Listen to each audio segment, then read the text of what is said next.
तो BA second semester वालों, क्या हाल चाल है आपके।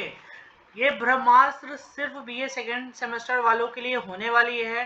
ये हमारी MJPRU यूनिवर्सिटी, हमारी यूपी की जितनी भी यूनिवर्सिटीज़ हैं, जितने भी कॉलेजेस हैं, मोस्ट प्रॉब्ली जिनके जहाँ इंग्लिश पोइट्री पेपर है, सब जगह ज़्यादातर यही सिलेबस चल रहा है। तो ये वीडियो आप सभी के लिए होने वाली है। तो जितने भी बीए सेकेंड सेमेस्टर्स के हमारे योद्धा हैं, जो हमारे स्टूडेंट्स हैं, वो इस पूरी मैराथन, इस पूरी हमारे ब्रह्मास्त्र को ज़रूर देखिए। ये मैराथन बिल्कुल एक ब्रह्मास्त्र होने वाली है आपके लिए। अगर आप इस पूरे ब्रह्मास्त्र को देखकर जाते हैं तो मैं आपको ये गारंटी देता हूँ कि जब आपका पेपर होगा तो कोई भी क्वेश्चन इससे बाहर नहीं आने वाला है। और साथ ही साथ जैसा कि आप सभी लोग जानते हैं कि आप बीए सेकेंड सेमेस्टर में हैं और सेकेंड सेमेस्टर में MCQs बेस पर पेपर पूरा होने वाला है। तो आपके लास्ट से लास्ट ईयर जितने भी PYQs हैं, उन सारे PYQs का बहुत ज़्यादा एनालिसिस करने के बाद आपके जो मोस्ट इम्पॉर्टेंट और मोस्ट एक्सपेक्टेड MCQs हैं, वो हर यूनिट के MCQs इसी मैराथन में, इसी पूरी हमारी सीरीज में लगा दिए गए हैं। तो ये थोड़ी सी लॉन्ग वीडियो होने वाली है, लेकिन अगर आपने इस लॉन्ग वीडियो को देख लिया तो मैं आपको गारंटी दे रहा हूँ, मैं आपको अश्योर करा रहा हूँ कि that you are not going to face any hurdle in your exam just because of that reason, because I collected every important PYQs in this marathon। इसलिए आप अगर इसको करके जाओगे तो पक्का सब कवर कर ले जाओगे। लेकिन साथ ही साथ आपके लिए एक बहुत नई चीज़, मैंने इस वीडियो में आपको सिर्फ MCQ सॉल्व नहीं करवाए हैं, पहले मैंने हर यूनिट को एक्सप्लेन किया है। क्योंकि जैसा कि आप जानते हैं इसमें 8 यूनिट्स हैं। स्टार्टिंग की 3 यूनिट्स एक्चुअली हमारे पोइट्री के बैकग्राउंड्स के बारे में है, हमारी पोइट्री क्या है क्या नहीं है। There are multiple kind of portions are there. उसके बाद हमारी 4 to 7 जो हमारी यूनिट्स हैं उसमें टोटल पोइट्री बेस्ड, इसमें राइटर्स होंगे, पोइट्स होंगे, उनके बारे में हमको पढ़ना पड़ेगा। एंड देन लास्ट जो यूनिट होने वाली है वो भी थोड़ी सी प्रैक्टिकल नॉलेज के ऊपर होने वाली है पोइट्री की, राइट। तो बिना टाइम वेस्ट करे, क्योंकि आपके एग्जाम्स बहुत पास हैं MJP रॉयल यूनिवर्सिटी में, एक्चुअली आई थिंक 13 को एग्ज़ाम है, तो इसलिए बहुत शॉर्ट पीरियड ऑफ टाइम है। इसलिए मैंने एक ऐसी मैराथन बना दी जो शायद ये एक तरीके से जादू का काम करेगी अगर आप लोग देख लेते हो। अगर आप लोग को मिल जाती है, आपके पास ये पहुंच जाता है नोटिफिकेशन, यूट्यूब आप तक पहुंचाता है, तो प्लीज़ आपके जो बैचमेट्स हैं, आपके जो क्लासमेट्स हैं, जो आपके दोस्त हैं जो बीए सेकेंड सेमेस्टर में हैं, तो प्लीज़ उनको ज़रूर शेयर कर दीजिएगा, क्योंकि ये बहुत इंपॉर्टेंट होने वाली है।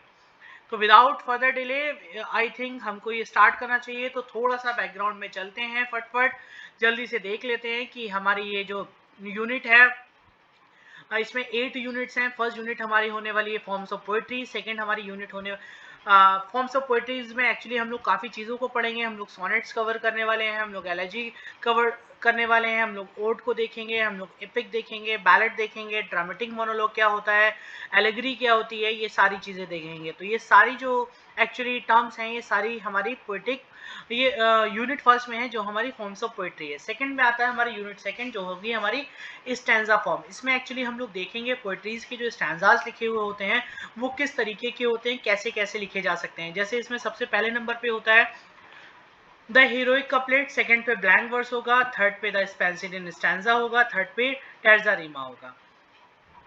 इसके बाद move on the third unit that is poetic devices. ये सब हम लोग जानते हैं, लेकिन सिर्फ इसमें एक्चुअली बच्चों फिगर ऑफ स्पीचेस ही नहीं है। जो यूपी बोर्ड के बैकग्राउंड से हैं उन्हीं ने पोएटिक डिवाइस का शायद नाम ना सुना हो, लेकिन फॉर यू काइंडली इन्फॉर्मेशन, ये पोएटिक डिवाइस का आपने यूपी बोर्ड में इसको फिगर ऑफ स्पीच के नाम से भी हम लोग जानते हैं। हिंदी में इसको हम लोग अलंकार भी कहते हैं। इसमें सिर्फ पोएटिक डिवाइसेस नहीं है, इसमें एक्चुअली क्या है, इसमें स्ट्रक्चर्स भी होते हैं, टोन भी है, थीम भी है, रिदम क्या होती है, राइमिंग स्कीम्स क्या होती है, मीटर्स क्या होते हैं, एलिट्रेशंस पोएटिक डिवाइस की बात है, एसोनेंस की बात है, सिमली, मेटाफर, आयरनी, पैराडॉक्स और एंटीथेसिस। एंटीथेसिस में हम लोग देखेंगे क्या क्या चीज़ें होती हैं, क्या क्या नहीं होता है। So there are multiple kind of area, multiple kind of places where we have to go through this very in detail just because of, क्योंकि सारी चीज़ें इंपॉर्टेंट नहीं होती हैं, लेकिन कुछ चीज़ें इंपॉर्टेंट होती हैं, उनको पढ़ना बहुत ज़रूरी है, क्योंकि एज ए स्टूडेंट आपको नहीं पता होता है क्या क्या इंपॉर्टेंट है, लेकिन एज ए टीचर हमको पता है लास्ट ईयर्स के लास्ट ईयर्स के PYQs, back to back years के PYQs से हम लोग एनालिसिस करके बता देते हैं कि इस साल में जो हमारा करंट ईयर है उस साल में क्या चीज़ इंपॉर्टेंट है। तो ये हमारा काम है, आप सिर्फ पढ़ो, मेहनत सब हम आपको करके देंगे। एक एक चीज़ फ्री मिलने वाली है आपको, सारे नोट, सारी PDF, सारी जो जो आपके डाउट्स हैं, 1-to-1 डाउट्स, आप अपने मुझे व्हाट्सएप पर डाउट्स भेज सकते हो। आप 13 तारीख को आपका एग्ज़ाम है बच्चों, अगर आप 12 तारीख को रात में भी मुझे भेजोगे 12-1 बजे तक, तो भी मैं आपका डाउट बिल्कुल फ्री ऑफ कॉस्ट सॉल्व करने वाला हूँ, आपके क्वेरीज को अटेंड करने वाला हूँ। इसलिए आप लोग बिल्कुल भी इस चैनल से स्किप मत करिएगा, ये चैनल को फॉलो करके रखिए, क्योंकि यहाँ पर कोई एज ए टीचर मैं आपको नहीं पढ़ा रहा हूँ, मैं आपका सिर्फ एक बड़े भाई की तरह, एक मेंटोर की तरह पढ़ा रहा हूँ। यहाँ पर कोई भी एक तरीके से टीचर वाला रोल प्ले नहीं कर रहा हूँ, मैं सिर्फ एज ए बिग ब्रदर, ऐसे बड़ा भाई आपकी मदद करने आया हूँ। इसमें किसी भी तरीके का कोई एक पैनी भी आपसे चार्ज नहीं करूँगा। जो जो डाउट्स हैं, यो आपके सारे डाउट्स को मैं अपने ओपन हार्ट से क्या करूँगा, वेलकम करूँगा from the bottom of my heart. Then बच्चों हम लोग यूनिट 4 की तरफ बात करते हैं। इसमें हमारे पास आती है प्री रोमांटिक और रेनेसेंस पोइट्री। इसमें सबसे पहले विलियम शेक्सपियर साहब आ जाते हैं, जिनका सोनेट नंबर 116 की हम लोग बात करने जा रहे हैं, ठीक है, जिसमें इनका सोनेट का नाम है let me not to the marriage of the true minds. Second आते हैं जॉन मिल्टन साहब। जैसा कि आप सब लोग जानते हैं, शेक्सपियर साहब को हमने देखा कि शेक्सपियर साहब जैसे को अगर इंग्लिश में हम लोग नहीं पढ़ना है तो बिल्कुल वैसे ही हो जाएगा जैसे हम शादी में जाएंगे और दूल्हे को नहीं पहचाना। सेम इंग्लिश के अंदर है कि अगर आप इन्हें इंग्लिश पढ़ी, इंग्लिश लिटरेचर पढ़ी और आपने शेक्सपियर साहब को नहीं जाना तो शादी बेकार हो जाएगी, इंग्लिश बेकार हो जाएगी। इसके बाद आ जाते हैं हमारे जॉन मिल्टन साहब। शेक्सपियर साहब के बारे में और डिटेल में अभी हम लोग बात कर लेंगे। जॉन मिल्टन साहब के बारे में बात करनी है, इन्होंने अपनी ऑनेस्ट ब्लाइंडनेस के बारे में बात करी है, मतलब ये आपके सिलेबस में है, इनके बहुत सारा वर्क है। और जो हमारे जॉन मिल्टन साहब हैं बच्चों, वो आपको जानते हैं कि आप वो बहुत कम एज में ब्लाइंड हो गए थे, इसलिए इन्होंने अपनी जो पोएम है ऑनेस्ट ब्लाइंडनेस वो भी अपने ऊपर कहीं ना कहीं डेडिकेट करी है। उसके बाद आ जाते हैं जॉन डन साहब। इन्होंने अपनी प्रेजेंस इन एब्सेंस रखी है। ये एक्चुअली जो प्रेजेंस इन एब्सेंस इनकी पोएम है, प्रेजेंस इन एब्सेंस, वो एक्चुअली बहुत ज़्यादा लव पोएम है, जिसमें इन्होंने ट्रू लव को क्या करा गया है, पूरी तरीके से डिफाइन किया है कि एक्चुअली व्हाट इज़ लव, और ट्रू लव क्या होता है, आर्टिफिशियल लव क्या होता है, स्पिरिचुअल लव क्या होता है। सो इन्होंने बहुत सारी बातें करी, वो हम लोग अभी लाइन टू लाइन करते चलेंगे। सेकंड पे आता है हमारे पास यूनिट 5 बच्चों, जिसमें ऑगस्टिन एंड रोमांटिक पोइट्रीज के बारे में बात करी है। हमारे सबसे महान, हमारे बहुत ज़्यादा फेवरेट अलेक्जेंडर पोप साहब आ जाते हैं। इनके जो वर्क है except from essay on man, इन्होंने इसके ये आपके सिलेबस में, इसको हम लोग को गो थ्रू करना है। इसके बाद थॉमस गिरे साहब आ जाते हैं, इनकी बहुत इंपॉर्टेंट पोएम है elegy return a country churchyard. और शायद अगर ये अभी आप लोग पढ़ के आए हो 12th में तो पोएम नहीं थी, लेकिन इससे पहले जो सिलेबस चलता था 2016, 17, 18, 19 में, तब ये इनकी पोएम नंबर 5 पोएट्री में क्लास 12 के अंदर पोएम नंबर 5 पर ये पोएम थी सिलेबस में लगी हुई। बहुत अच्छी पोएम है ये, एलर्जी है एक तरीके का, ठीक है, चर्चयार्ड है। दिखाया जाएगा कैसे थॉमस गिरे साहब इस पोएम में बात करते हैं। Second, the one of my favourite, that is William Wordsworth. He is a very nature poet. इन्हीं इस अपनी पोएम आपके सिलेबस में जो है इनका वर्क है वो है the world is too much with us, इसको इन्हीं ने बताया। इसके बाद हम लोग बात करते हैं बच्चों यूनिट 6 की, late romantic and Victorian poetry की। इसमें हमारे पास आ जाते हैं जॉन कीट्स साहब। इन्होंने अपनी odd on a Grecian earn या और ओड और टू अ नाइटिंगेल, इन्होंने दोनों दिए हैं, इसको दोनों को कवर कर लेंगे। आप लोग बिल्कुल भी परेशान ना होइए, बहुत इजी तरीके से हम आपको इसको कराने वाले हैं। और इसके एमसीक्यूज, इतने इंपॉर्टेंट एमसीक्यूज मैंने गैदर किए हैं, मैंने एक तरीके से कलेक्ट किए हैं, वो मैं कराने वाला हूँ कि कोई भी एमसीक्यूज बाहर से नहीं आएगा, आप इतना भरोसा कर लीजिए बस। सेकंड आता है अल्फ्रेड लॉर्ड टेनिसन की यूलाइसिस है, और ब्रेक ब्रेक ब्रेक, ये भी बहुत इंपॉर्टेंट है, और ये भी क्लास 12 में 2017, 18, 19, 20 के टाइम में रहा करती थी। ये कहिए जब मैं था 12th में 2013-14 में, तब ये अवेलेबल थी वहाँ पर। उसके बाद आते हैं मैथ्यू अर्नोल्ड साहब, इनकी डॉवर बीच, ये भी बहुत अच्छी पोएम है, इसको भी हम लोग देखेंगे। इसके बाद आते हैं रॉबर्ट ब्राउनिंग साहब, इनकी है my last duchess, one of my closest, one of my favourite कह सकते हैं वर्क है ये। माई लास्ट डचेस बहुत अच्छा है। सेकेंड इसके बाद हमारी यूनिट 7 आती है जो होती है मॉडर्न पोइट्रीज। इसमें आते हैं टी.एस. एलियट साहब, W.B. येट्स साहब, विलियम बटलर येट्स इनका पूरा नाम है, फिलिप लार्किन साहब आते हैं। टी.एस. एलियट साहब की बात करूँ तो the love song of J Alfred Prufrock, इनको जरूर याद कर लीजिएगा। W.B. येट्स की बात करो तो इन्होंने द लेक आइजल ऑफ इनिस्फेरी, ये अभी भी सीबीएसई के सिलेबस में, इस बार सीबीएसई का क्लास 9 का सिलेबस हट गया है, लेकिन लास्ट ईयर का जो सिलेबस है उन्हीं बच्चों ने ये पोएम जरूर पढ़ी थी। और उसके बाद है फिलिप लार्किन की चर्च गोइंग, ये भी अच्छा वर्क है, इसको भी हम लोग कवर करेंगे।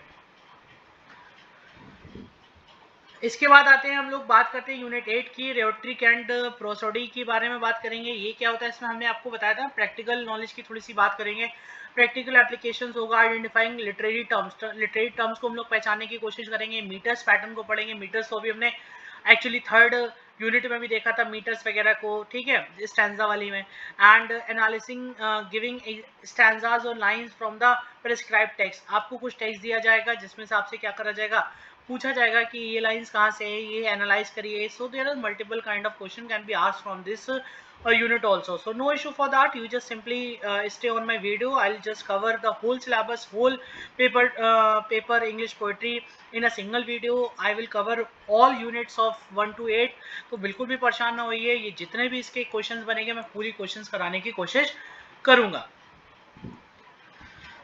उसके बाद बच्चों आ जाते हैं हम लोग यूनिट 1 पर। यूनिट 1 पे हमारे पास है फॉर्म्स ऑफ पोएट्री। इसमें आप देखिए, जरा ध्यान से देखिएगा, मैंने आपको बताया कि मैं डायरेक्ट एमसीक्यूज नहीं कराने वाला हूँ, कोई बात नहीं, अगर आपको डायरेक्ट एमसीक्यूज करने हैं तो आप मुझे कमेंट बॉक्स में लिख दीजिएगा ओनली एमसीक्यूज, मैं पक्का सिर्फ और सिर्फ एमसीक्यूज की वीडियो ले आऊंगा, नए एमसीक्यूज की, ये तो मैं कवर कर ही रहा हूँ। इसमें आता है सबसे नंबर 1 पे आती है फॉर्म्स ऑफ पोएट्री, जिसमें है the sonnet, the elegy, the ode, the epic, the ballad, the dramatic monologue and the allegory. बच्चों मैंने एमसीक्यूज ना कराने का रीजन सिर्फ इतना सारा है कि अगर मैं एमसीक्यूज आपको कराता और डायरेक्ट आप एमसीक्यूज अटेम्प्ट करने जाते तो शायद आप एमसीक्यूज गलत करते हो, तुक्का मारते, क्योंकि आपको उसकी बेसिक नॉलेज नहीं है।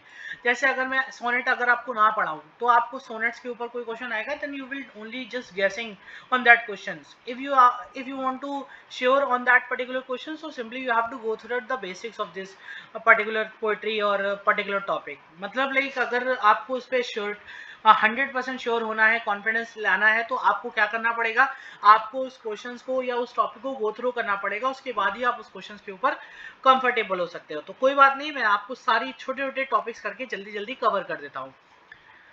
सबसे पहले आती है the sonnet. The word sonnet comes from the Italian word sonetto which means a little sounds और सॉन्ग। सोनेट का मतलब होता है कि लिटिल साउंड और सॉन्ग, और ये वर्ड इटालियन वर्ड सोनाटो से आया। तो इतना बात याद रखिए, क्वेश्चन में आपसे पूछा जा सकता है from where the sonnets comes. Sonnets word कहाँ से आया है, कहाँ से इसको ड्राइव किया गया है, कहाँ से क्वाइंड किया गया है। सो क्वाइंड वर्ड अक्सर पूछा जाता है, तो क्वाइंड का मतलब ही होता है कहाँ से लाया। तो ये सोनाटो वर्ड से आया, और पूछा जा सकता है सोनाटो वर्ड कहाँ का था, तो इटालियन वर्ड था, ठीक है। इसका मीनिंग पूछ सकते हैं, तो अ लिटिल साउंड और सॉन्ग को बोलते हैं, ठीक है।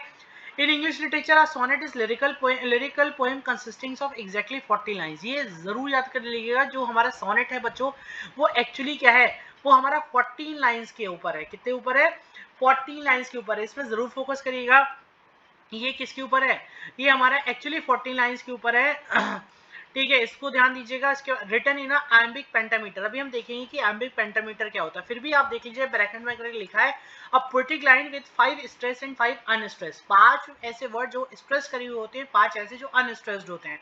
सिलेबल्स के बारे में बात करी जाती है, टोटल 10 सिलेबल्स होते हैं। इन बातों को जरूर आप क्या करिएगा, अपने दिमाग में फंसा लीजिएगा कि ये टोटल क्या होते हैं, 10 सिलेबल्स के ऊपर होते हैं। And following a specific rhyme scheme, इसकी एक्चुअली जो पैटर्न होगा राइम स्कीम, वो बहुत इंपॉर्टेंट है, मैं आपको बता दूंगा। राइम स्कीम क्या होती है, जैसे कोई पोएट्री होती है, पोएट्री की जो लास्ट लाइन होती है, उस लाइन की जो लास्ट साउंड होती है, पहली और दूसरी लाइन, तीसरी लाइन, अगर वो आपस में मैच कर रहे होते हैं तो उन्हीं से हम राइम स्कीम निकालते हैं। आप परेशान होइए, थोड़े से रहे, मेरे पास रिसोर्सेज कम है, इसलिए वीडियो में मैं आपको लिख कर नहीं बता पा रहा हूँ अभी, लेकिन मैं आपके लिए लेकर आ जाऊंगा कल तक वो भी राइम स्कीम की particular video. It traditionally revolves around a single theme, most commonly love, time और mortality। बहुत इंपॉर्टेंट चीजें हैं, ये तीनों चीजों को जरूर आप अपने दिमाग में बसाइए। आपसे पूछा जा सकता है सोनेट अक्सर किस थीम के ऊपर लिखा हुआ होता है, तो 3 थीम बहुत इंपॉर्टेंट है, लव, टाइम और मॉर्टेलिटी, ठीक है, ये तीनों चीजों के ऊपर ही अक्सर ज्यादातर क्या करा जाता है, सोनेट्स लिखे हुए होते हैं। So very important. सेकंड बात करते हैं सोनेट्स के टाइप। सबसे पहले देखिए, सोनेट के जो पिताजी बोला जाता है वो लोग शेक्सपियर को बोलते हैं, लेकिन ऐसा नहीं है, ये पेट्रोशियन साहब को बोला जाता है। पेट्रोस साहब थे, पेट्रोशियन सोनेट्स, इसलिए वो सबसे पहले सोनेट को लेकर आए थे। शेक्सपियर ने उनको देखकर क्या किया था, कॉपी किया था। पेट्रोशन जो है इटालियन सोनेट होता है, introduce by Italian poet Francesco Petrarch. This sonnet splits the 40 lines into two distinct parts. यहाँ पर देखने वाली बात है, आपसे अक्सर यहाँ बच्चों को ट्रैप करते हैं।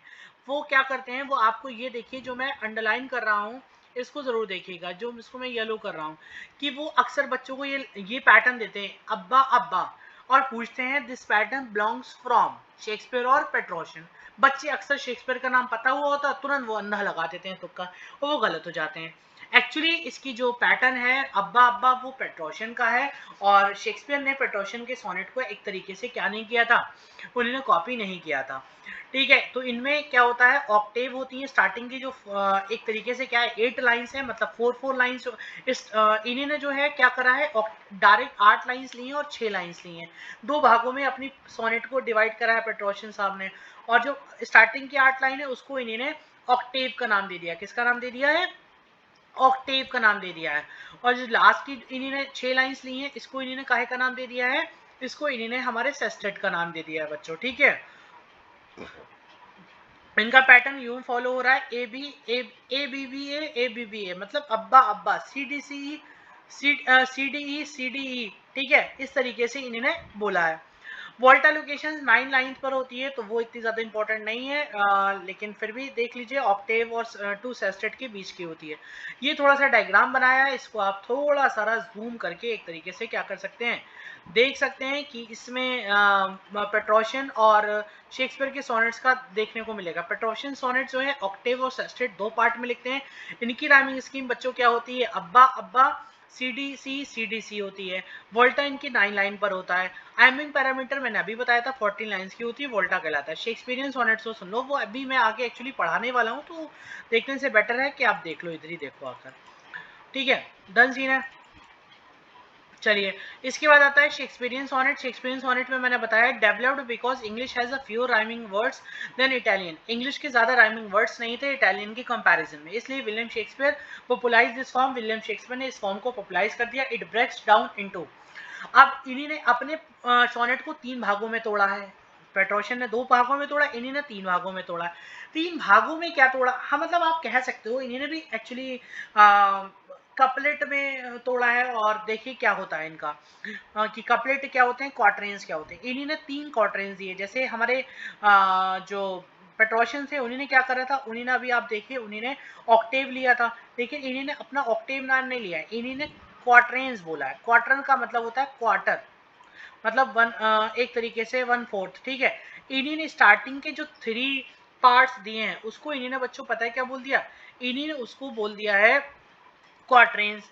ठीक है, और जिसमें 4 लाइंस होती हैं ईच, और 4 लाइंस के 3 हिस्से कितने हो गए, 12 लाइंस हो गए, तो इसलिए इन्हें 3 ब्लॉक्स बोले हैं। उसके बाद इन्होंने दूसरा जो पैरा है उसको इन्होंने कपलेट बोला है। लास्ट की जो सोनेट की, जैसे सोनेट में 40 लाइंस है बच्चों, तो जो लास्ट की 2 लाइंस है उसको इन्होंने कपलेट बोला है, और कपलेट को ही इन्होंने अपने एक तरीके से कह सकते हो कि इन्होंने ब्रेक डाउन किया था उसको एक तरीके से। ठीक है, राइमिंग स्कीम इनकी चेंज होती है, उनकी अब्बा अब्बा थी, इनकी क्या है, A B C D E F G G, ये भी आप पढ़ सकते हो। ये शेक्सपियर की है, वो पेट्रोशियन के, तो दोनों में से किसी की पक्का पूछने वाले हैं, ये आप लिख लो आप। उसके बाद इटालियन सोनेट। इटालियन सोनेट का देख लो पैटर्न वही है, मैंने अभी जस्ट बताया आपको, 2 होते हैं, ऑक्टेव और सेस्टेड होता है। इटालियन का मतलब ही होता है पेट्रोशियन, और इंग्लिश सोनेट का मतलब ही होता है शेक्सपियरियन सोनेट, जिसको 4-4-3 4-4-4-4-2, ठीक है, मतलब 3 क्वार्टरेंस और 1 कपलेट, इस तरीके से। आइमिंग पैरामीटर मैंने अभी आपको बताया, a line of words consisting of 5 metric feet, जिसको आयम्स बोलते हैं, where each foot contains 1 unstressed syllable followed by 1 stress syllabus, मतलब एक अनस्ट्रेस्ड होता है, एक स्ट्रेस्ड होता है, तो एक दूसरे के साथ ही साथ चलते रहते हैं, making a total of 10 syllabus, ये 10 बनाते हैं। तो यहाँ जाकर हमारा सोनेट कवर होता है। लेकिन अभी आप परेशान न होइए, इसके एमसीक्यूज हम लोग अभी लास्ट में जाकर करते हैं। लास्ट का इन द सेंस ये पूरी जब हमारी पोएट्रिक डिवाइसेस, ये सॉरी जो हमारी फॉर्म्स हैं पोएट्री की, ये कवर होती हैं देन आफ्टर। सेकेंड आता है बच्चों एलेजी। एलेजी बच्चों एक तरीके से शोक गीत के मतलब ये शोक पर लिखी जाने वाली या एक तरीके से फॉर्म है। तो the word elegy originate from the Greek words elegos. इसको जरूर याद करिएगा, ग्रीक वर्ड एलोगोस से क्या हुई है, ये आई है, विच means a song of morning और लेमेंटेशन। देख लीजिए मैंने क्या बताया था अभी, शोक गीत है एक तरीके का, मतलब किसी के शोक पर गाया जाता है, चाहे वो मॉर्निंग, यहाँ पर बच्चों मॉर्निंग की स्पेलिंग है MOURNING है, तो इसका मतलब होता है शोक मनाना। सेकेंड पे है लेमेंटेशन, मतलब विलाप करना। In English literature an elegy is a melancholy serious lyric poem written to mourn death of specific individual. ये जो पोएम है वो किसी इंडिविजुअल की डेथ पर हम लोग लिख लेते हैं, किसी के tragic nature of mortality and loss in general, किसी का लॉस हो जाता है उसके ऊपर लिखते हैं। अनलाइक अ सोनेट, ये सोनेट की तरह नहीं होती है। A traditional LG does not have a strict rule about line count और राइम स्कीम। इसमें एक्चुअली क्या होती है, स्ट्रिक्ट रूल्स होते हैं लाइन काउंट और राइम स्कीम। इसकी एक्चुअली राइम स्कीम भी होती है और एक बेहतरीन क्या होता है, एक स्ट्रिक्ट रूल के साथ ये लिखी हुई होती है। एलजी की एक्चुअली क्या होती है, 3 स्टेजेस होती हैं। पहली जो होती है लैमेंट स्टेज होती है, जिसको ग्रीफ बोलते हैं, दुख बोलते हैं। सेकेंड स्टेज उसकी प्रेज होती है, जिसको एडमिरेशन बोलते हैं, प्रशंसा बोलते हैं। थर्ड स्टेज होती है इसकी कॉन्सोलेशन, मतलब सॉलेस, राइट। इसमें जो टोन होती है shifts towards and acceptance. The poet finds comfort often realizing that the soul is immortal. इसमें एक्चुअली क्या होता है, पोएट अक्सर अपने कंफर्ट्स को बताता है और दिखाता है कि जो हमारी सोल है वो एक तरीके से इमॉर्टल है।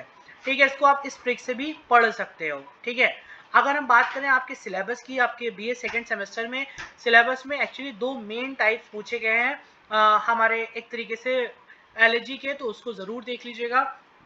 सबसे पहला क्या है, पास्टोरल एलजी है, और सेकंड क्या है, पर्सनल एलजी है। तो पास्टोरल एलजी में क्या है, फेमस एग्जांपल्स इसमें जॉन मिल्टन के आप लिसिडियास को देख सकते हो, रिटन फॉर एडवर्ड किंग, जो इन्होंने एडवर्ड किंग के लिए लिखी थी।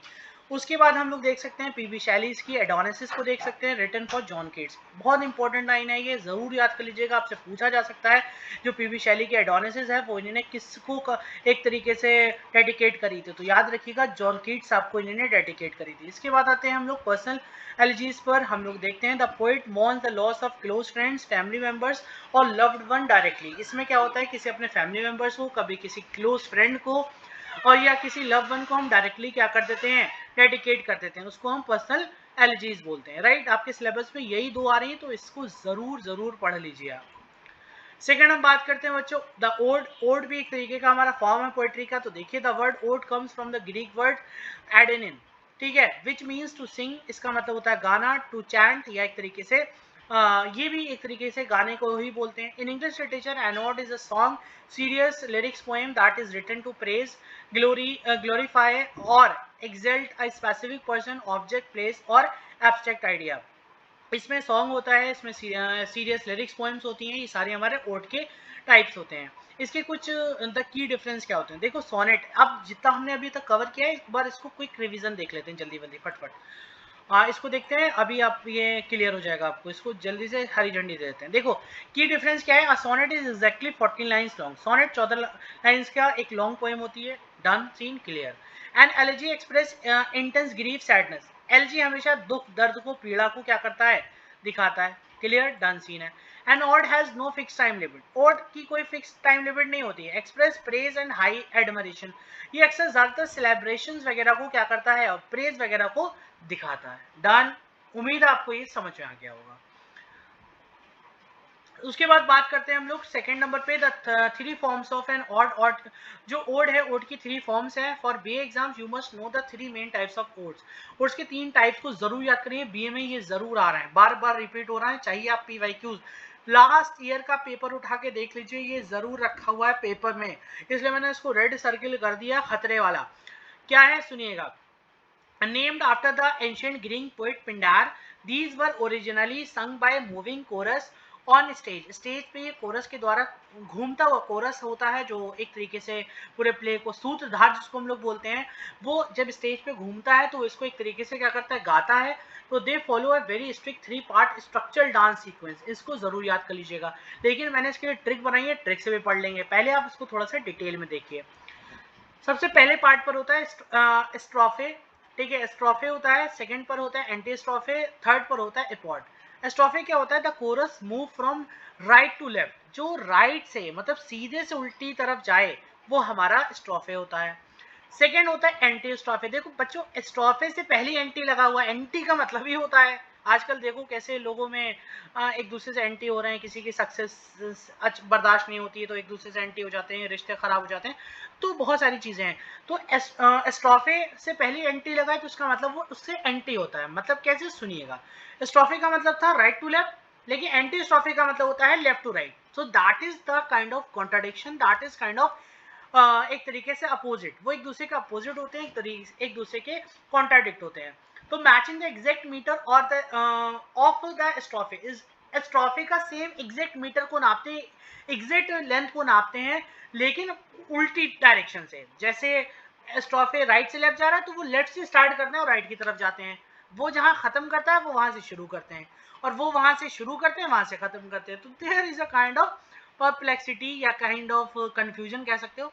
लास्ट होता है अपॉर्ड द कोरस। इसमें ये बेचारा क्या होता है, कहता भैया तुम दोनों आपस में लड़ो, तुम इनकी तरफ जाओ तुम उनकी तरफ जाओ, हम भैया क्या है, न्यूट्रल है, बिल्कुल क्या है, न्यूट्रल है, हमें कोई दिक्कत नहीं, हम बीच में खड़े हैं, तुम दोनों का ड्रामा क्या कर रहे हैं देख रहे हैं। तो एपोर्ट साहब बिल्कुल बीच में खड़े रहते हैं, ठीक है। तो ट्रिक के उम्मीद है बढ़िया करके समझ आया होगा, ट्रिक के तरीके से देख लो फटफट। स्टेप 1 में स्ट्रोफे है, ठीक है, राइट एरोज मार्च लेफ्ट, ठीक है, राइट से चल रहा है लेफ्ट की तरफ निकल रहा है, ठीक है, राइट से चल रहा है लेफ्ट की तरफ निकल रहा है। स्टेप 2 में एंटी स्ट्रोफे है, राइट एरोज मार्च राइट, ठीक है, मार्च राइट, मतलब वो राइट की तरफ भाग रहा है। और एंटी अपोजिट डायरेक्शन मतलब ये एस्ट्रोफे की क्या है, अपोजिट डायरेक्शन में जाएगा। और अपॉर्ड मैंने आपको बताया, stop and still, stand still in the middle, middle में ही खड़े के इन दोनों का तमाशा देखता है। Type be the Horatian odd, इसको देख सकते हैं रोमन, अगर आपसे पूछा जा सकता है रोमन ओड्स का दूसरा नाम क्या है, रोमन ओड को और किस नाम से जानते हैं, रोमन फॉर्म्स क्या होती है, तो उसको होरेशियन ऑड भी बोलते हैं, ओड भी बोलते हैं, याद रखिए। Name after the Roman poet Horace, Horace के नाम के बाद ही इनका नाम होरेशियन ओड रखा गया है। Are quite meditative and peaceful, इसका मतलब ही होता है बहुत ज्यादा शांत, ध्यान रखने वाला और शांतिपूर्वक, ठीक है। सेकेंड थर्ड टाइप है इरेगुलर ओड, जिसको इंग्लिश फॉर्म बोलते हैं, ये आपसे पूछा जाएगा, देखिए पीवाईक्यू उठाकर देखिए, इसको पूछा गया है। इंग्लिश फॉर्म्स की बात करो, इरेगुलर ओड भी बोलते हैं, पॉपुलराइज्ड बाय अब्राहम कॉले, अब्राहम कॉले के बाद इसको फेमस हो गया था, ठीक है, and perfected by romantic poets like John Keats, और जॉन कीट्स ने इसको अपनी पोएम में यूज किया, जिसके बाद से इसलिए बहुत ज्यादा परफेक्ट हो गया, और इन्होंने जॉन कीट्स ने इसके ऊपर काम भी किया इसलिए और ज्यादा फेमस हुआ है। इसके बाद बात करते हैं हम लोग द एपिक की। The word epic comes from the ancient Greek words epos which means word, story और पोएम। एपिक का मतलब होता है जो वर्ड ग्रीक वर्ड एपोज से आया है, जिसका मतलब होता है शब्द, कहानी या फिर कविता। In English literature an epic is a long narrative poem written, English literature में लॉन्ग नैरेटिव पोएम को ही हम एपिक पोएम बोलते हैं, ठीक है। सेकेंड आता है बैलेट। बैलेट क्या होता है, the word ballot comes from the old French word ballot, ballot से आया विच मीन्स अ डांसिंग सॉन्ग। बैलेट का मतलब होता है एक डांसिंग सॉन्ग को बोलते हैं। In English literature a ballot is a short narrative poem, a poem that tells a story. English literature के अंदर बैलेट एक तरीके की छोटी कहानी, नैरेटिव स्टोरी होती है जिसको नैरेट करा जाता है। पोएम कविता होती है, या कह लो a poem that tells a story, एक कविता जो स्टोरी की तरह हो, तो वही बैलेट होता है। सबसे आसान तरीका समझ लो, जैसे कोई पोएम है, वो लग ही नहीं रहा है कि वो पोएम है या कहानी है, तो वो आपकी क्या हो जाएगी, बैलेट हो जाएगी, ठीक है। चलिए इसके बाद बात करते हैं लिरिक पोएम्स की। बात करो लाइक एन ओड और sonnets focuses entirely on the poets inner feelings and emotions. Lyrics में क्या होता है, हम पोएट्स की फीलिंग्स और इमोशंस को जोड़ते हैं। बैलेट के अंदर क्या होता है, ballot focuses entirely on plots and actions, it's characters, dialogues and clear story line. Ballot बिल्कुल इसका अपोजिट होता है, कहता है भैया मुझे कोई फीलिंग्स और इमोशन से कोई मतलब नहीं है, मैं सीधे सीधे काम की बात करता हूँ, काम पे की बात करता हूँ, डायलॉग बताता हूँ, क्लियर स्टोरी बताता हूँ, और चक्करों में नहीं पड़ता हूँ मैं, ठीक है, खत्म। इसके बाद आता है dramatic monologue. Dramatic monologue is a lyric poem in which a single fictional character the speaker address a silent listener at a critical and dramatic moment in their life। मतलब इसमें कुछ नहीं होता है, एक ऐसा कैरेक्टर होता है जो फिक्शनल कैरेक्टर होता है, जो स्पीकर होता है, वो जो हल्के से एक साइलेंट लिसनर की तरह चीज़ों को क्रिटिकल तरीके से, ड्रामेटिकल तरीके से प्रेजेंट करता है। इसके बाद आता है बच्चों हमारी एलेगरी। एलेगरी क्या होती है, an allegory poem is a narrative poem that carries two distinct meaning at the same time. Allegory में क्या होता है, दो अलग अलग मीनिंग एक ही समय पर एक पोएम के अंदर क्या हो रहा है, नरेट करे जा रहा हूं, तो वही हमारी एलेगरी होती है। ठीक है, अब आप समझिए, अब हम लोग इसके कहां पर आ जाते हैं, अब हम लोग इसके एमसीक्यूज पर आ जाते हैं साहब। ठीक है, इसके एमसीक्यूज हैं, बहुत इंपॉर्टेंट है, देख लीजिए, इसको पढ़िए, यही आने वाले हैं। ठीक है, तो देखिएगा इसके जो एमसीक्यूज हैं, एमसीक्यूज में हमारे पास सबसे पहला एमसीक्यूज होने वाला है कि which poetic form is traditionally written in 14 lines using iambic pentameter. भैया अगर आपको ये आयम्बिक पेंटामीटर नहीं भी दिया है, सिर्फ ये लाइन दे दी, तुरंत हिट कर जाओगे। बताओ कितने बच्चों को याद है, कमेंट बॉक्स में बताना आप लोग के एमसीक्यूज हुए कितने सही। तो बिल्कुल सही जवाब होने वाला है 14 लाइन्स में सिर्फ एक ही आंसर था, जो क्या था हमारा, जो हमारा था सोनेट। क्लियर है। और ये देख लो पीवाईक्यू नोट एमजेपी आरयू में ये 2022 और 24 में आया था, सोनेट की डेफिनेशन पूछी गई थी आपसे। तो जाहिर सी बात है, डेफिनेशन का मतलब ही है, जब भी आप डेफिनेशन की शुरुआत करोगे क्या लिखोगे आप, आपको 14 लाइन तो लिखना ही पड़ेगा, जब बिना 14 लाइन का डेफिनेशन ही नहीं कंप्लीट है। अब आपके एमसीक्यूज हो रहा है, पहले तो आपका डिस्क्रिप्टिव पेपर आता था, क्वेश्चन तो यही है नहीं है, बताइए आप लोग। उसके बाद बात करते हैं सेकंड क्वेश्चन की, the Petrarchan sonnet is fundamentally divided into which two parts. जो पेट्रोशियन सोनेट्स है वो दो पार्ट, अभी मैंने आपको बताया था शेक्सपियर और पेट्रोशियन सोनेट दो अलग अलग, दोनों के पार्ट अलग अलग हैं। ठीक है, देखो टू क्वांटेंस, बात ही नहीं हुई, काट दो। ऑप्शन देखो एलिमिनेट कैसे करेंगे, 3 क्वार्टरेंस 1 कपलेट। आपसे पेट्रोशियन के पूछिए क्वार्टरेंस किस में थे, ये शेक्सपियर में थे। एन ऑक्टेव एंड सेस्टेड, ठीक है, ये पहला ऑक्टेव और दूसरा सेस्टेड। हाँ बिल्कुल सही जवाब है, यही आंसर आपका सही हो जाएगा। क्यों सही हो जाएगा, क्योंकि ऑप्शन डी और सी तो हमने अभी तक पढ़े ही नहीं है, जितना अभी बात करी है, तो जाहिर सी बात है यही आंसर सही है, क्योंकि पहला वाला शेक्सपियर का था। सेकेंड है, what is the rhyming scheme of a standard Shakespearean sonnet. Shakespearean sonnet की स्टैंडर्ड, देखा अभी मैंने बताई थी, राइमिंग स्कीम याद कर लो बच्चों, आने वाली है, आ गई।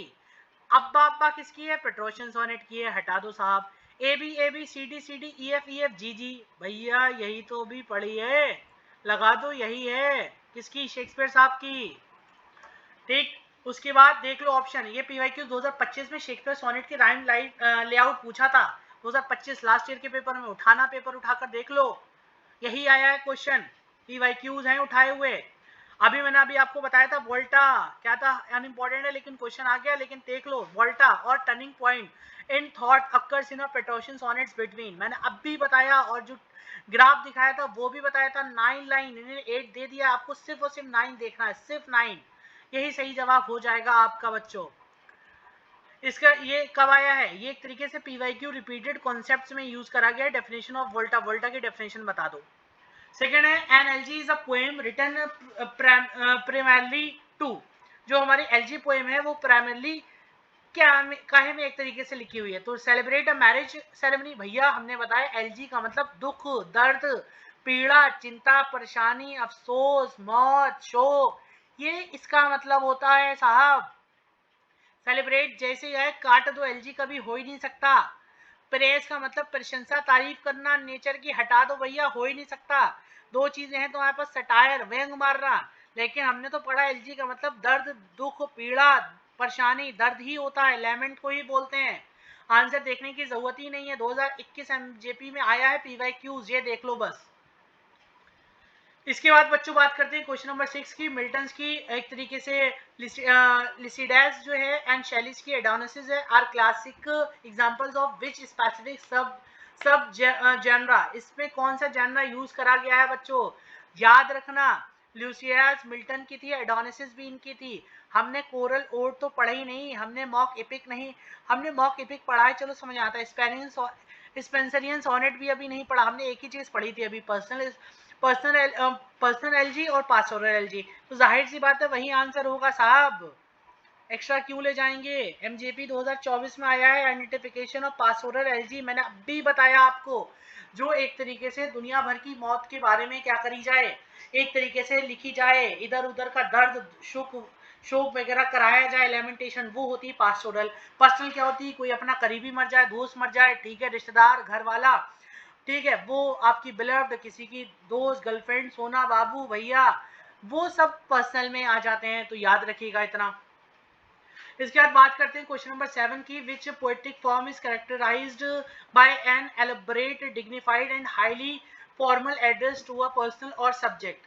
तो याद रखिएगा, poetic form is characterized by an elaborate dignified highly formal address. Formal address में आपसे पूछा गया है, मैंने अभी आपको बताया था, जो लंबी सारी पोएम हो, देर तक बातें हो एक तरीके से, वो सिर्फ और सिर्फ किस में होगा, बैलेड में होगा, सॉरी ओड में होगा। बैलेड क्या होगा, बैलेड एक तरीके से होता है जो हमारी एक तरीके से पोएम तो होती है, लेकिन दिखने होती वो पोएम है, दिखने में वो स्टोरी लगती है, वो बैलेड हो जाता है, ठीक है। और हमारा ओड इसका सही जवाब होने वाला है, 2023 में पूछा गया था डेफिनेशन ऑफ एन ओड, याद रख लो। सेकेंड है, what are the three structural movements performed by Greek chorus in a Pindaric ode. Important सवाल लिख लो इसमें, 100% guaranteed, most important question. Pindaric ode के स्ट्रक्चर बता दो साहब, कितने स्ट्रक्चरल मूवमेंट्स हुए, 3 हुए भैया, कितने हुए, 3 हुए। कौन कौन से, ऑक्टेव, वोल्टा, सेस्टेट की बात ही नहीं हुई, 3 पे हमने जोर दिया, हमने कहा स्ट्रोफे भैया होंगे, उनका एंटी कौन होगा, एंटी स्ट्रोफे, और एपियोड बिल्कुल क्या होगा, न्यूट्रल होगा, कहेगा भैया लड़ो लड़ाई, हम तो तुम्हारा मुंह देख रहे हैं सिर्फ। तो भैया यही जवाब है, और कुछ पढ़ने की जरूरत ही नहीं है तुम्हें। इसके बाद है Horatian odes are best describes as being tone wise. Tone wise Horatian odes कैसे बताए जाएंगे। होरेशियन ओड्स मैंने तुम्हें अभी बताए, ठीक है, कि उसमें ज्यादातर मेडिटेशन देखने को मिलता है, फोकस्ड होते हैं, काम होते हैं, पीस होते हैं। अब इनमें से आप वो कर लो, पैशनेट का मतलब बहुत ज्यादा जोशीला, इंटेंस हटा दो, काम शुरुआती मिल गई, सुकून, मेडिटेशन का मतलब ध्यान, ये तो वर्ड वहीं आया है साहब, यहाँ मेडिटेटिव है, वहां मेडिटेशन था, बात तो सेम ही है ना। तो और कोई ऑब्जेक्टिव पढ़ो मत, सिर्फ इसी पे लगाओ टिक और आगे बढ़ जाओ, टाइम वेस्ट ना करो। वहां भी नहीं करोगे इस तरीके से अगर पढ़ के जाओगे, सार्कास्टिक नहीं होगा, एग्रेसिव नहीं होगा। हमने आपसे बोला है होरेशियन ओड्स, ठीक है, आगे समझे। होरेशियन का मतलब ही हो गया पर्सनल, मेडिटेटिव, काम, पीसफुल, ये बोला गया, सुकून जहां पर मिले। उसकी टोन पूछी गई है साहब आपसे, ग्रैंड, नैरेटिव, डीपली, भैया नहीं नहीं पढ़ेंगे नहीं हम ऑब्जेक्टिव, कंफ्यूज होने के लिए, ठीक है। ये ओरेशन टाइप्स पूछे थे पिंडारिक्स में। क्वेश्चन नंबर 10 है, long narrative poems on a grand scale recounting the heroic deeds of legendary figures of national history is called. National history में एक तरीके से अगर बात करें लॉन्ग नैरेटिव पोएम, अब भी तुम्हें बताया लॉन्ग नैरेटिव पोएम सिर्फ और सिर्फ मॉक एपिक होती है, मॉक एपिक। जैसे आप जॉन मिल्टन की देख लो, जॉन मिल्टन की मॉक एपिक कौन सी है, हमारी पैराडाइज लॉस्ट, वो मॉक एपिक पोएम है एक तरीके से। आ गया समझ में। सोनेट 14 लाइन की होती है, एलेगरी छोटी होती है, लिरिक्स हल्के होते हैं। सबसे बड़ा आपसे पूछा कि लॉन्ग नैरेटिव स्टाइल या ग्रैंड स्केल रिकाउंटिंग, ग्रैंड जैसी वर्ड आ जाए शाही, तुरंत लगा दो एपिक भैया, क्योंकि यही सबसे बड़े होते हैं, इनका नाम ही मॉक एपिक होता है। 2024 में हमारा था, इसको पूछा गया था। Which of the following is traditionally classified as a literary art epic rather than a folk epic? ये इंपॉर्टेंट क्वेश्चन लग रहा है मुझको कि आ सकता है, तो इस पर जरूर थोड़ा सा ध्यान देकर चाहिएगा। Literary art epic rather than a folk epic. Epic मैंने अभी तुम्हें बताया जॉन मिल्टन का, आज एक तरीके से जो जॉन मिल्टन की पैराडाइज लॉस्ट है बच्चों, वो आपके सिलेबस में भी तो है। अभी आप यूनिट 4 पढ़ोगे, यूनिट 4 में तुरंत आपकी क्या है, एक ये पोएम दे रखी है, शेक्सपियर के तुरंत बाद कौन है, जॉन मिल्टन है। जॉन मिल्टन की स्टार्टिंग की पैराडाइज लॉस्ट की 1 to 26 लाइन की क्या दे रखी है, जो पैराडाइज लॉस्ट की स्टार्टिंग का जो एक इन्वोकेशन है, जो प्रस्तावना है, वो दे रखी है आपकी सिलेबस में, वो आपको पढ़ना पड़ेगा। और वो क्या है, मॉक एपिक है। एक ऑब्जेक्टिव पहले भी मैंने आपको अभी इंट्रोड्यूस किया, और आपका क्वेश्चन भी यहाँ पर यही आ गया कि epic rather than a folk epic. तो जैसे एपिक की बात करें, कुछ भी मत देखना, पैराडाइज लॉस्ट की तरफ चले जाना आंखें बंद करके, आंसर सही हो जाएगा, ठीक है बच्चों, ध्यान दीजिएगा। उसके बाद बात करते हैं हम लोग, अब ballad is traditionally structured to be. जो बैलेड है उसको कैसे स्ट्रक्चर्ड किया गया है, तो जरूर ध्यान दो।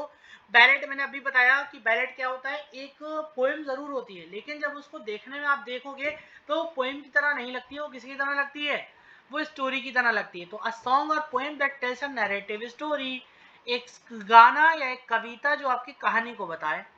तो भैया यही तो बात है भी, साइलेंट थ्योरेटिकल टेक्स्ट, ये तो बात ही नहीं हो पूरे 40 लाइंस को हम सोनेट बोल देते हैं। Theoretical arguments told in prose, prose हम चैप्टर्स की बात ही नहीं कर रहे हैं, पोएट्री पढ़ रहे हैं साहब, क्या बकवास है, ठीक है, मतलब ये बकवास नहीं है, आपने पढ़ा है, मैं एनालिसिस कर रहा हूं तो बता रहा हूं, तो आपको बहुत इजी लग रहा होगा जितने लोग ये वीडियो देख रहे हैं, आगे समझे।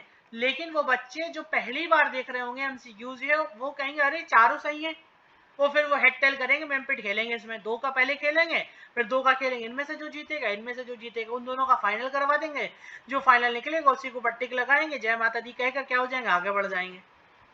कहा भी एमजेपी 2023 में आया है, ठीक है। What is the stanza frame and rhyme schemes of traditional folk ballad stanza? हाँ, ये देख सकते हैं आप लोग, स्टैंजा फ्रेम की बात करी गई, राइमिंग स्कीम की बात करी गई है। तो याद रखना राइमिंग स्कीम लगभग सब में सेम ही रहती हैं, जिसमें हमारे क्वार्टरेंस जो होते हैं उनकी राइमिंग स्कीम पर देख लेना, जिसका सही जवाब होने वाला है B, quatrains rhyming A B C D, A B C B और ए बी, इसको जरूर आप देख सकते हैं, ठीक है। और बताइए, ठीक है, चलिए तो इसको देखते हैं। इसके बाद बात करते हैं हम लोग, ये 2025 में रिपीट मारा था, देख लीजिएगा।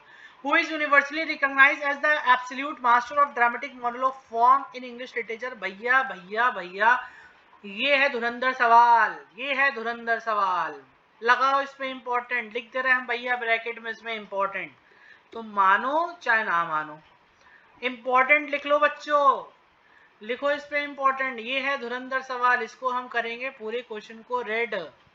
आ गया समझ में? जॉन कीट्स को नहीं बोला गया, अलेक्जेंडर पोप को नहीं बोला गया, इसके लिए सही जवाब हो जाएगा रॉबर्ट ब्राउनिंग को ड्रामेटिक मोनोलॉग का एक तरीके से एब्सोल्यूट मास्टर बोला गया। ये बोला गया था कि इनसे बढ़िया ड्रामेटिक मोनोलॉग किसी ने भी अपने वर्क में, अपने पीसेस में यूज नहीं किया है। Question number 15, in a true dramatic monologue how many human voices और speaker explicitly talk on page, ठीक है, ड्रामेटिक मोनोलॉग में कितनी वॉइसेस जो हैं बात कर सकती हैं, तो only one single imaginary character. मैंने अब भी आपको बताया था ड्रामेटिक मोनोलॉग की जब डेफिनेशन बताई थी तो उसमें बताया था, उसमें एक इंसान होता है जो सिंगल साइलेंट लिसनर होता है, बिल्कुल शांत खड़ा हुआ चुप्पा रहता है, उसी को बोलते हैं, तो यही आपका आंसर हो जाएगा। फुल ऑफ कोरस, कोरस की तो साफ बात ही नहीं हुई, कोरस की तो हम लोगों ने ओड वगैरह में बात करी थी। Exactly two active speakers conversation, नहीं सब ये सिर्फ ऐसे रेलेवेंट आंसर्स हैं, ठीक है। 21 में पूछा गया, ये देख सकते हैं आप लोग। द साइलेंट लिसनर प्रेजेंट, अब भी बताया था साइलेंट लिसनर किस में आता है, ड्रामेटिक मोनोलॉग में आता है। Is crucial because they are, वो बहुत इंपॉर्टेंट होता है, क्यों? क्योंकि वो अपने वर्ड्स को पब्लिक के सामने, ऑडियंस के सामने बड़ा दिमाग से क्या करता है, उन चीजों को पहुंचाने की कोशिश करता है, इसलिए उसको हम लोग क्या बोलते हैं, साइकोलॉजिकल एक तरीके से इम्पैक्ट डालने के लिए बोलते हैं। और साइकोलॉजिकल क्या होता है, साइकोलॉजिकल मतलब मनोविज्ञान, दिमाग से एकदम से पब्लिक को पकड़ लेना, ऑडियंस को कनेक्ट कर लेना। तो इंटरप्ट द स्पीकर्स कॉन्स्टेंटली, नहीं। Write down what the speaker says, नहीं। Influence the speakers word, that psychological display, भैया लगा दो, साइकोलॉजी आ गई, साइकोलॉजिकल तरीके से लगाओ साहब। हाँ भाई, साइकोलॉजिकल, अगर इंग्लिश लिटरेचर के साथ साथ किसी के पास साइकोलॉजी भी है तो साइकोलॉजी का एग्जाम के लिए भी आपका एक कंटेंट आने वाला है इसी पेज पर, इसी हमारे चैनल पर, नेक्स्ट जन इंग्लिश शिक्षा पर। साथ ही साथ इकोनॉमिक्स का भी सारा वर्क और इम्पोर्टेंट आने वाला है, क्योंकि हमारा पास साइकोलॉजी और इकोनॉमिक्स के भी बेहतरीन फैकल्टीज हैं जो आपको अपना 100% देकर आपका बेहतरीन रिजल्ट करवाने वाले हैं। इसलिए आप लोग अगर इकोनॉमिक्स और साइकोलॉजी के भी स्टूडेंट्स हैं तो भी आप इस चैनल के साथ कनेक्ट रहें, उसका भी आपको कंटेंट मिल जाएगा। और साथ ही साथ अगर आप नहीं हैं तो आपका कोई दोस्त वगैरह है साइकोलॉजी के लिए परेशान है, साइकोलॉजी एक तरीके से प्राइवेट सब्जेक्ट होता है, सेल्फ फाइनेंस होता है, तो बच्चे बहुत परेशान रहते हैं, और तो उनको कोई टेंशन लेने की बात नहीं है, उनसे बोलिए मेरे चैनल से जुड़िए। अगर वो मेरे चैनल से जुड़ जाते हैं तो पक्का उनको साइकोलॉजी के लिए बहुत हेल्प मिलने वाली है, और इकोनॉमिक्स का तो क्या ही कहना है साहब, ठीक है। आगे देखते हैं, इसका सही जवाब हो जाएगा हमारा text. Question number 17, an allegory is defined as a literary work that operates on which structural principle, किस स्ट्रक्चरल प्रिंसिपल्स, प्रिंसिपल का मतलब यहाँ बच्चों सिद्धांत है, यहाँ प्रिंसिपल प्रधानाचार्य वाले नहीं है, ठीक है। It contains no rhyme whatsoever, नहीं ऐसा नहीं है। It has two simultaneous levels of meaning, literal and symbolic, हाँ आप चले जा सकते हो, एलेगरी का मतलब ही होता है उसमें लिटरल एंड सिंबल्स वगैरह की बात करी जाती है, तो इसी के साथ आप क्या करे जाओ, चले जाओ और भी देख सकते हो, शायद कुछ कंफ्यूजन रह रहा हो। इट मस्ट बी रिटन, ठीक है, एक्सक्लूसिवली इन प्रोज फॉर्म्स। नहीं साहब, पोएट्री की बात हो रही, प्रोज में कहाँ लगा दी है एलेगरी। इट हैज मतलब जब जाहिर सी बात है पोएट्री में यूज हो रही है तो प्रोज में इन्होंने बोला सिर्फ और सिर्फ प्रोज में। नहीं साहब, मस्त लगा रखा है, ऐसा बात ही नहीं है। It only describe beautiful outdoors landscapes. नहीं नहीं नहीं, सब कुछ ही दिखाता है, ये टेंशन की बात ही नहीं है, हटाइए इसे। करेक्ट आंसर बी हो जाएगा। Which of the following works represent a monumental allegorical poem in English? English में कौन सी monumental allegorical poem है, ये बताइए। एडम स्पेंसर की फेरी क्वीन, इसी को लगा लो टिक, और कहीं आगे बढ़ने की जरूरत ही नहीं है। जॉन कीट्स की एक तरीके से ओड है, ode on a Grecian and Dover beach की, वो हमारे मॉडर्न एक तरीके से राइटर हो गए, तो यहाँ पर उन्होंने बात ही नहीं करी इसके बारे में। विलियम शेक्सपियर ने सोनेट, नहीं नहीं नहीं, वो तो सोनेट ही है, हटाइए। सही जवाब हो जाएगा ए। क्वेश्चन नंबर 19 पे आ जाओ। Short highly emotional subjective poem expressing the intensely personal feelings of a single speaker is.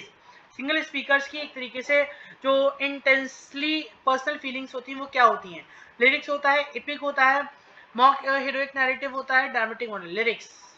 Highly emotional subjective poem express lyrics, अपनी भावनाओं को बताती है, जताती है। Question number 20, the Spenserian sonnet modifies that regular English sonnet by introducing which element? भैया Spenserian sonnet modifies the regular English sonnet. Spenserian sonnet जो है इंग्लिश सोनेट्स को मॉडिफाई करता है बाय इंट्रोड्यूसिंग विच एलिमेंट। मतलब कहने का ये है स्पेंसरियन सोनेट इंग्लिश सोनेट को मॉडिफाई करता है, थोड़ा सा बढ़ाता है, लेकिन कौन सा एलिमेंट यूज करता है अपने में?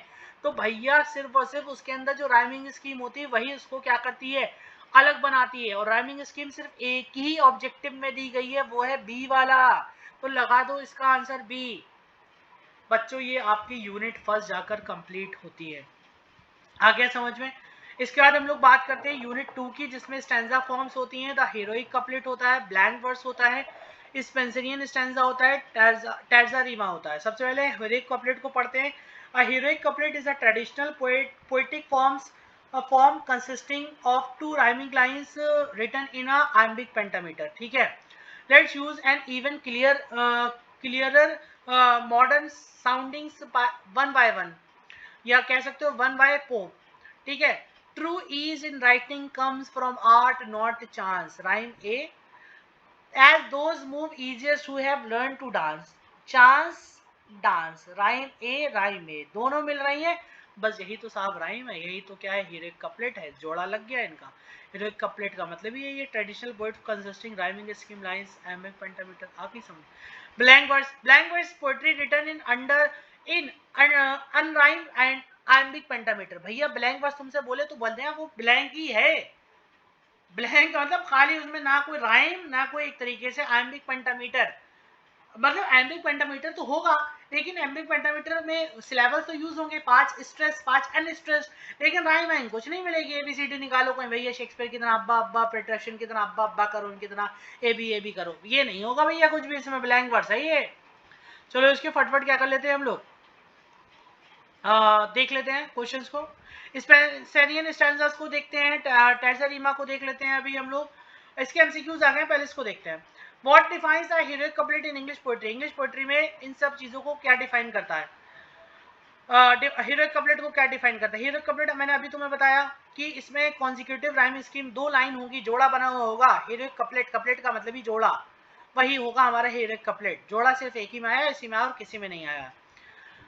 ये 2023-24 दोनों में रिपीट हुआ है, तो समझ लो बैक टू बैक आ रहा है, तो इस बार भी आने के चांसेस हैं।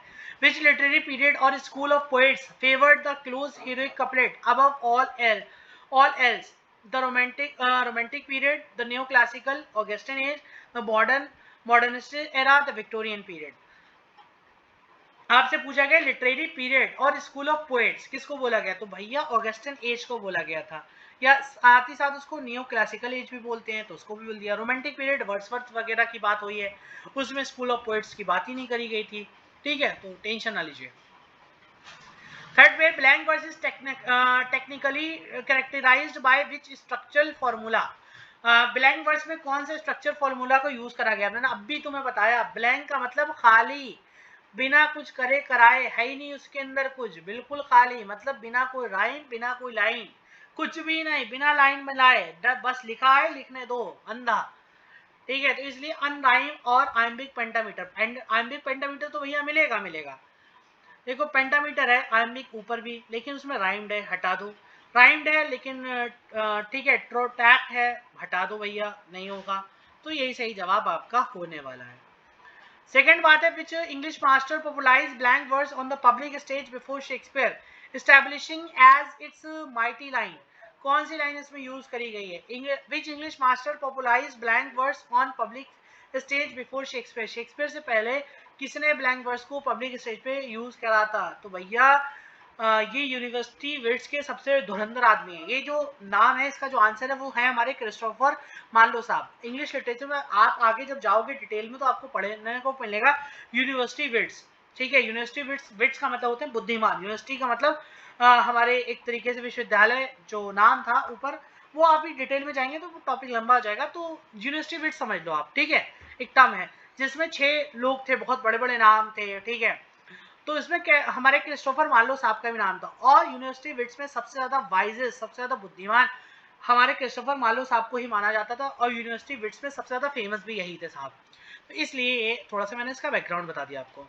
ये दो एक तरीके से। इसके बाद क्वेश्चन नंबर नेक्स्ट है, हाउ मेनी मैट्रिक और structure lines are there in a single Spenserian stanza. Spenserian stanza में कितनी सिंगल लाइंस होती हैं? ठीक है, तो भैया 9 लाइंस होती हैं। कितनी लाइंस होती हैं?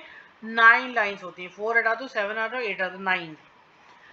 What is the precise interwoven rhyme scheme of Spenserian stanza? Spenserian stanza की राइम स्कीम कौन सी है? क्लियर, अब भी बताई थी, ए बी बी सी सी, ठीक है। ये 9 लाइन है, तो 9 भैया, इसको तुम्हें नहीं भी आता, मान लो तुमने नहीं पढ़ा स्पेंसरियन स्टैंजा, हमने अभी तुम्हें ये तो बताया था ना, इसमें लाइंस कितनी होती है? 9 होती हैं। अब ये देखो 9 किस में है साहब? 2 में है। कितने में है? 2 में है, ठीक है, 2 में है। लेकिन इसका पैटर्न क्या यूज हो रहा है? इसमें ए बी वाला यूज हो रहा है, बस यही लगा देना, सही हो जाओगे। सेकेंड है, the final 9th line of Spenserian stanza is technically known as. इसको किस नाम से जानते हैं हम लोग? ठीक है, एलेक्जेंड्राइन के नाम से जानते हैं। याद कर लो, इंपॉर्टेंट क्वेश्चन है, इस पे भी मैं थोड़ा सा इंपॉर्टेंट लिख दे रहा हूँ। इंपॉर्टेंट लिख दिया मैंने, ठीक है, इंपॉर्टेंट लिख दिया है, तो याद रखिएगा, इंपॉर्टेंट है। नेक्स्ट मूव करते हैं हम लोग। An Alexandrian line consist of which metrical arrangement? क्या इसका अरेंजमेंट होता है बच्चों? आइम्बिक, ठीक है, टेट्रामीटर, आइम्बिक पेंटामीटर, हेक्सामीटर और ट्राइमीटर। तो भैया इसका सही जवाब होने वाला है आइम्बिक हेक्सामीटर। क्या होने वाला है? Iambic hexameter. सेकेंड है, terza rima is a stanza form compose of interlocking units of how many lines each? बहुत इंपॉर्टेंट सवाल, 3 लाइंस लिख दो। टेर्जामीटर में 3 लाइंस होती हैं साहब। उसके बाद आता है, which Italian epic poet invented terza rima for his masterpiece the Divine Comedy? Important सवाल, लिखो इसे जल्दी से। इसको लिखा है the Divine Comedy, the Divine Comedy. Divine Comedy को पेट्रोश ने नहीं लिखा है, इसको दांते ने लिखा है, ठीक है। एलिगेरी, दांते, एलिगेरी, दांते, एलिगेरी, याद कर लो फटफट सारे लोग। What is the correct mathematical rhyme scheme pattern for consecutive terza rima? Terza rima की कौन सी कंसेक्यूटिव लाइंस स्कीम दे रखी है? इसमें बच्चों पता है, इसमें एक तरीके से लाइंस गिवन नहीं है, जैसे हमारे स्पेंसरियन स्टैंजा में 9 लाइंस थी, इसमें ऐसा नहीं है।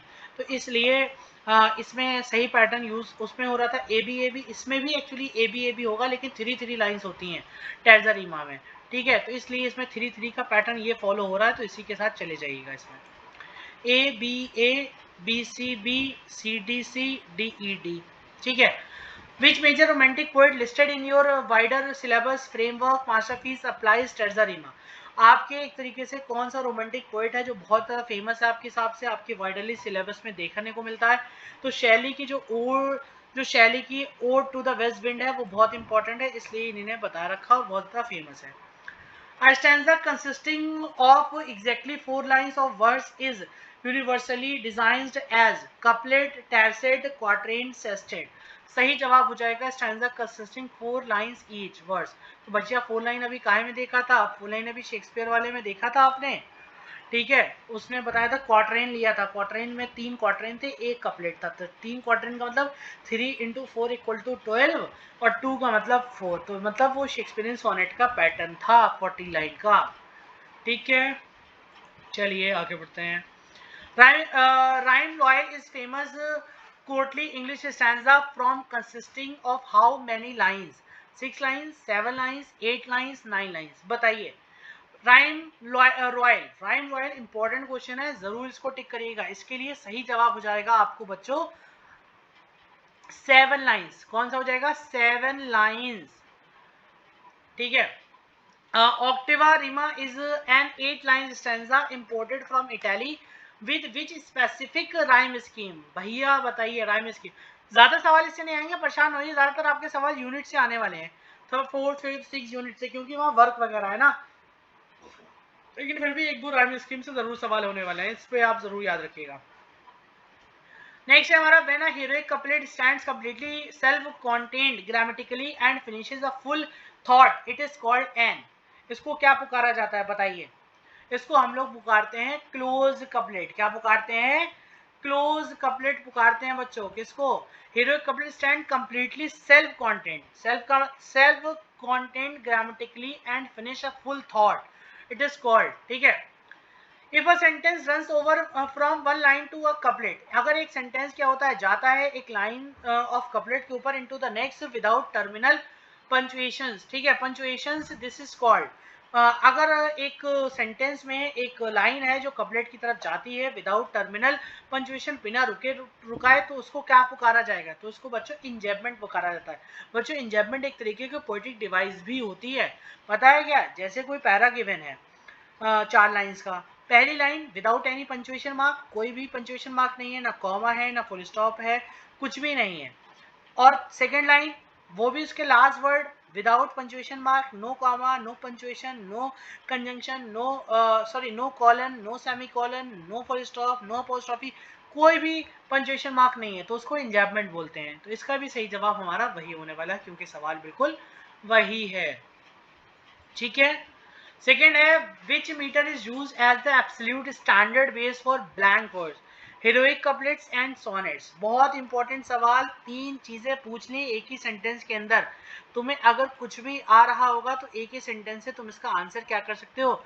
लगा सकते हो। इसका सही जवाब आपको बताया है कि भैया सबसे ज्यादा क्या यूज किया गया है? सबसे ज्यादा पेंटामीटर को यूज करा गया है, आइम्बिक पेंटामीटर। तो भैया और किसी में आइम्बिक नहीं है, वही लगा दो आंखें बंद करके। सेकेंड है हमारे पास the term tercets refers to any stanza or districts grouping of how many lines? भैया सीधी सी बात है, tercet का मतलब 3 होता है। tercet का मतलब क्या होता है? 3 होता है। tercet का मतलब क्या होता है? 3 होता है। इस बात को आप याद रखिए, tercet का मतलब 3 होता है, ठीक है। tercet का मतलब 3 होता है सिर्फ। tercet का मतलब 3 होता है, tercet का मतलब 3 होता है, ठीक है। डन सीन है बच्चों। हाँ 3, इसको टिक कर देते हैं। 1 मिनट, सॉरी थोड़ा सा रुकिए। सेकेंड है चौसर्स। भैया इंग्लिश पोइट्री के दाता, ये 1198 में थे साहब। Popularize the 7 line rhyme royal stanza, what is exact rhyme pattern is? भैया उन्हीं ने बोला था ABA BBC, ABA BCDC, नहीं, सही जवाब हो जाएगा ABA BBCC, यही सही जवाब हो जाएगा। ये चौसर साहब से चलता चला आ रहा है, बहुत फेमस है, बहुत ज़्यादा फेमस है। ये 2 यूनिट आपकी जाकर कंप्लीट होती हैं, इसको देख लीजिएगा आप लोग। यूनिट 3 पर आ जाते हैं, या ऐसा करते हैं आज के लिए ये यूनिट 2 कवर कर लिए। यूनिट इसमें ज़्यादा टाइम लग गया क्योंकि इसमें पोट्रीज वगैरह थी। कल हम लोग को कल आफ्टरनून में हम आपको 2 यूनिट और कवर, 2 नहीं, अब हम आपकी सारी 6 की 6 यूनिट कवर करा देंगे। आज 2 करा दिए, ये 2 लेंदी थी, आज वीडियो बहुत लेंदी ऑलरेडी होती चली जा रही है, ठीक है। कल हम आपको कल मोस्ट प्रॉब्ली कल सेकेंड हाफ में आप तक शाम तक ये वीडियो आ जाएगी यूनिट 3 to 8 की, ठीक है। अभी ये यूनिट 1 और यूनिट 2 इसमें कवर हुई है। उम्मीद करते हैं आपको यूनिट समझ में आई होंगी। क्लास के एमसीक्यूज हल्के लगे होंगे लेकिन बहुत इंपॉर्टेंट एमसीक्यूज हैं। बाकी अगर आपको कोई भी डाउट हो, कोई भी क्वेरीज हो, तो आप कमेंट बॉक्स में ज़रूर लिख दीजिएगा, मैं आपके ज़रूर आंसर्स कर दूंगा। बच्चों, मैं फिर से बता रहा हूँ, मैं एज ए टीचर आपसे बात नहीं कर रहा हूँ, मैं एज ए बड़ा भाई आपसे बात कर रहा हूँ कि अगर आपको कोई डाउट हो, कोई परेशानी हो, कोई प्रॉब्लम हो, you can just text me over my WhatsApp number, over the messages also in the comment box. I will definitely go through that message and definitely try to get in touch with you. मैं आपके साथ ज़रूर connect करूँगा और आपकी जो भी queries है मैं बता दूंगा। और आपके लिए क्वेरीज विंडो बच्चों पता है 12 तारीख की लेट नाइट तक ओपन है। 13 तारीख को क्योंकि आपका पेपर है, मुझे बहुत ज़्यादा आपके पेपर को लेकर थोड़ा सा कंसर्न है, इसलिए मैं आपके लिए ये टाइम दे रहा हूँ अपना कि आपको जो भी पूछना आप मुझसे पूछ सकते हो। आप बिल्कुल ओपन हो, कोई दिक्कत नहीं है। अब ज़्यादा टाइम नहीं वेस्ट करेंगे। हमने दो एक तरीके से यूनिट्स को कवर कर लिया है, ठीक है। फॉर्म्स ऑफ पोइट्रीज को कवर कर लिया है और साथ ही साथ हमने एक्चुअली क्या करा है, हमारी जो कौन सी पहली यूनिट थी फॉर्म्स ऑफ पोइट्री, उसको कवर किया है जिसमें हमने sonnet, elegy, ode, epic, ballad, lyric, dramatic monologue और एलिगरी को पढ़ा है। सेकंड हमने स्टैंजा फॉर्म्स भी पढ़ ली जिसमें 4 स्टैंजा फॉर्म पढ़ी, हमने हीरोइक कपलेट पढ़ा, हमने ब्लैंक वर्स पढ़ा, हमने स्पेंसरियन स्टैंजा पढ़ा और साथ ही साथ हमने टैजा रीमा पढ़ा। स्टिल आपको कोई डाउट रह गया हो, कोई चीज़ क्लियर ना हुई हो तो आप मुझे जस्ट टेक्स्ट करें, मैं आपकी वो क्वेरीज क्लियर कर दूंगा। अब हमारे नेक्स्ट जो यूनिट्स हैं उनको हम ज़रूर पढ़ेंगे। हमारी यूनिट कौन सी है? थर्ड है जिसका नाम पोएटिक डिवाइसेस है। उसके बाद थर्ड के बाद आपकी यूनिट फोर्थ होगी जो हमारी एक तरीके से जिसमें शेक्सपियर, मिल्टन और जॉन डन देखने को मिलेंगे हमको, ठीक है बच्चों। जॉन डन साहब देखने को मिलेंगे। उसके बाद हमारे पास कौन सी है? यूनिट फिफ्थ है जिसमें Thomas Gray, William black, William Wordsworth और साथ ही साथ हमारे पास विलियम वर्ड्सवर्थ है। देखिए पूरी तैयार है, बस थोड़ा सा मैं इसको टाइम दे रहा हूँ कि आप इसको अच्छे से पढ़ लें, उसके बाद हम लोग इसको कर लेंगे, ठीक है। परेशान होने की कोई बात नहीं है, मैं हूँ आपके साथ, टेंशन ना लीजिए। उसका यूनिट 6 मिलेगी जिसमें Alfred Lord Tennyson, Matthew Arnold, Robert Browning मिलेंगे और यूनिट 7 में टी.एस. Eliot, W B. यीट्स और फिलिप लार्किन मिलेंगे। और यूनिट 8 में हमने आपको बताया था इसमें एक तरीके से प्रैक्टिकल क्रिटिसिज्म देखने को मिलेगा। तो होप आपको ये सेशन अच्छा लगा होगा, समझ में आया होगा और बहुत ज़्यादा चीज़ें आपके काम की रही होंगी। फर्स्ट टाइम है मेरा इस वीडियो को लेकर आने का, कोई बात नहीं। जो भी क्वेरीज हैं, जो भी डाउट्स हैं, आप मुझे बताइए। जैसे आप मुझे बताएंगे वो शायद मैं बेटर कर सकूंगा नेक्स्ट टाइम के लिए, हमेशा के लिए। तो इसलिए कीप लर्निंग, कीप सपोर्टिंग और हमारे चैनल को सब्सक्राइब करते रहिएगा। अपने यार दोस्तों तक ज़रूर शेयर करिएगा जो भी सेकेंड सेमेस्टर का स्टूडेंट हो, और कनेक्ट रहिए कि कल आपके पास क्या हो रही है। आज सुबह में मिल रही है और कल या आज शाम को ही एक और इसकी आपको unit 6 to unit 2 to unit 8 पूरी कंप्लीट एक तरीके से मैराथन मिलने वाली है जो पक्का आपके पूरे पेपर को कवर कर लेगी, ठीक है। तो यही था हमारा आज का सेशन। उम्मीद करते हैं आपको समझ आया हो। अगर ज़रा सा भी आपको समझ आया है तो प्लीज़ हमारे चैनल को सब्सक्राइब करें, बेल आइकन को प्रेस करें और चलिए मिलते हैं अगली वीडियो में। टिल देन आप अपना ध्यान रखें और हमारे चैनल नेक्स्ट जन इंग्लिश शिक्षा को सब्सक्राइब करें। मैं हूं आपका बड़ा भैया, मैं हूं आपका एडुकेटर, मैं हूं आपका एक तरीके से टीचर। तो तब तक के लिए आप हंसते रहिए, एंजॉय करते रहिए, keep learning, keep grinding, signing off.